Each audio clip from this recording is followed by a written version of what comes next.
This is what my shed looked like coming out of wintertime. It was overgrown with the grass pushing up against the foundation. There was mismatched paint, and the garden just looked blah. And the worst thing happened. I ended up getting an infestation of clover mites, which I'll share with you in just a moment. But the thing that needed to be done was all of the vegetation around the shed needed to come out. Having grass or anything pressed up against your foundation is like a recipe for asking insects to just invade your space. And that's what started happening. So this was also the perfect time to remove this 4x8 section here in the front and build my deck. Guys, I've had this shed for probably 2 years now, almost 2 years. And this is the project that scared the crap out of me because I didn't think that I could do it. Well, it wasn't that I didn't think I could do it. I didn't know if I would do it well. And I didn't want to spend the time to figure it out. I just wasn't ready yet. So I put the pallet back in place, stepped up on that for another 4 weeks while I took care of all the other stuff that needed to be done around the yard. So for the clover mites, I had learned that, yeah, you definitely don't want grass and vegetation pressed up against your foundation. You really want to have a 2 to 3 foot barrier, and you can fill it with rocks. You can fill it with mulch. And I figured mulch was probably the easiest thing to do. But let me tell you, this was backbreaking work. This was not easy. We've got a lot of clay soil here in Maryland. So that was just, so I took a break from that and just took the flower beds and made those pretty. Went to Home Depot, got a bunch of flowers. And isn't that the best part of the spring and summer is to go and get those annuals and really make your outdoor space beautiful? I love it. I love it. And I needed to add some color around the garden in front of the shed too. So I did some planting there, added mulch, which don't you love the way fresh mulch looks? It just looks so good. Now I needed to actually replant some of the plants around my shed. If you look on the far right, I don't remember what kind of plant this is, but they actually attract clover mites. And it was way too close. I mean, these things are small now, but when they grow, those were just pressed up against the shed. And if you've noticed that you've got insects in your house or in your shed, it could be that they're climbing up onto the plants, onto your walls and getting in. So I moved it out just a little bit. And going forward, I'm going to make sure that anything I plant around my garden is not clover mite friendly. And you might want to do the same thing. Keep everything away from your foundation. Now, I pulled out my little Jules looper, and I was able to see this thing up close. Now, it's tiny in relation to my finger. It's like the size of a pin, but they were everywhere in my shed, literally. And when you squish them, they make these nasty little stains, so you got to be careful where you squish them. And I wanted to make sure that they were not going to be a problem come fall. From my research, what I learned is that the clover mites, they like to come out in the early spring. Once the temperatures get to about 85, they go and lay their eggs, probably like in the walls of your house, or someone told me actually even in the little divots in concrete, which is crazy because I have a concrete foundation, so they're probably just having a party underneath my shed. And I wanted to make sure that I could at least prevent them from coming in or to deter them. And that's where the garden beds come in. Now, there might be some plants that I can do that will actually deter them, maybe. I don't know, but anything is better than having to fight these things again come fall. And another thing I need to do for my shed is I need to either hire somebody to do gutters to install them or try to figure it out myself, which I think I might be able to do it myself. It's maybe going to be a simple project. We'll see. Because if you don't have gutters on your shed or around your home, most people have gutters on their home, but if you're building a shed and you don't have gutters, then all of that rainwater falls off right there at the foundation, which is creating a great environment for pests because, some of them, they just love the moisture.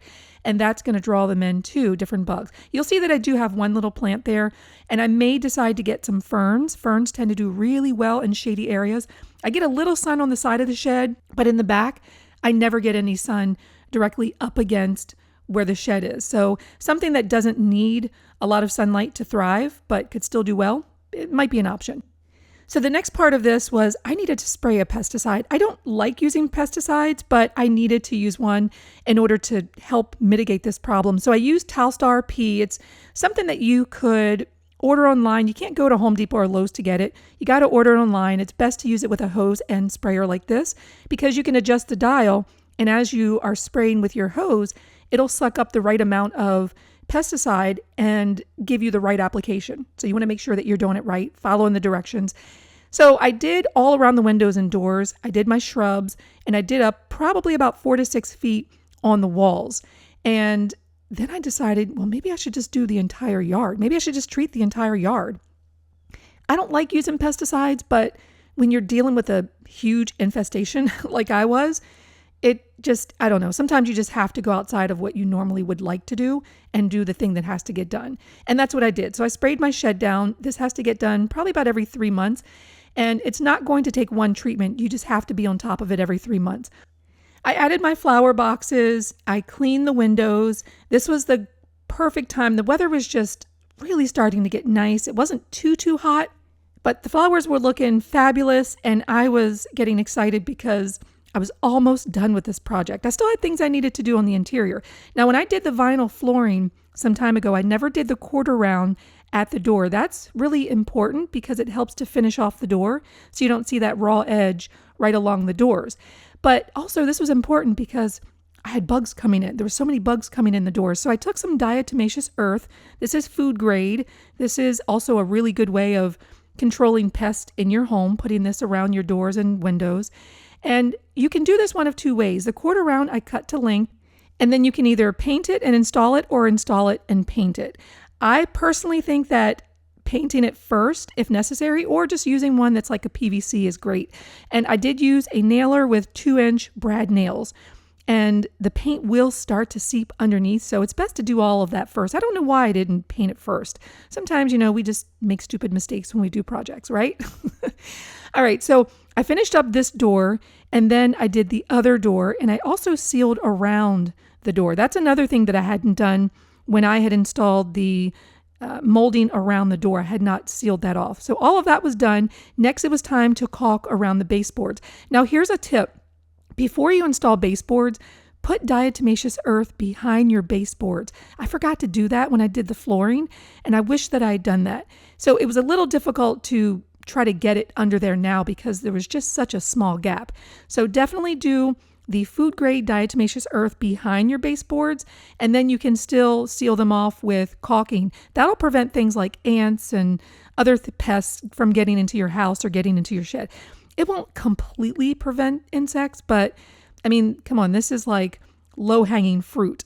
And also, I don't think that I had shared with you that I started moving furniture into my shed. This is my desk area where I work. I had gone to IKEA and found 2 desks from their marked down 50% off section and bought them and created this little cozy corner and got a rug, and I just love it. I'll show you that once everything is put together. Right now, things are still sort of like, I don't know, crazy here in the shed because I've been so focused on all of these like pest control things that I had not really had a lot of time to get things organized in here. So I will show you that coming up.